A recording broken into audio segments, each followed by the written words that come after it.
เจ้าเด็กก่อเตรียมวนคืนซอยหักไว้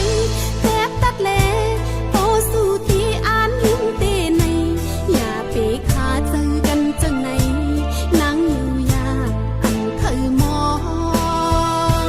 เมื่อเลี้ยวน้องนางและยินยาวเมาสู่ปีป้อมมีจูมืออย่าไปเสิร์ซิมกันลาอันปันตั้งผิดเป็นเมเพอขึ้นหัวจอมนำอยากเขาย้อนเป็นมา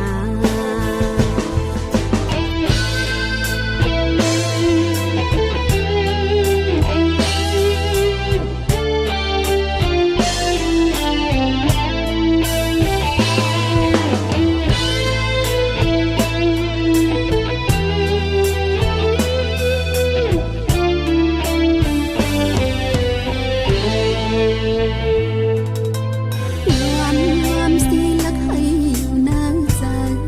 เพื่อได้มาจวมหัหันหนทางตีสำไลเป็นไม้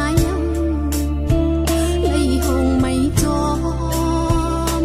ใจหักไว้แทบตัดแลพอสู่ที่อ่านลืมเตในอย่าไปขาเจอกันจังไหนนั่งอยู่ยากอันเคยมอง เมื่อเลี้ยวน้องนางและยินยาวเมาสู่พี่ป้อมมีก็มืออย่าไปเสิร์ซิมกันลาอันปันตั้งผิดเป็นเนเพอเป็นวดจอมนำอยากเข้าย้อนเป็นมา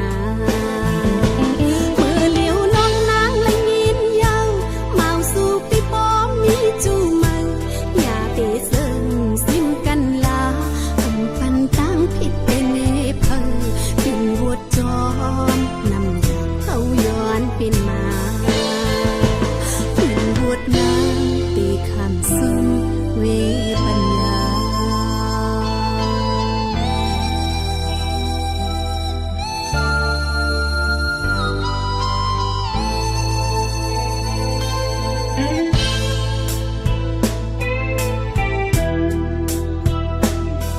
Thank you.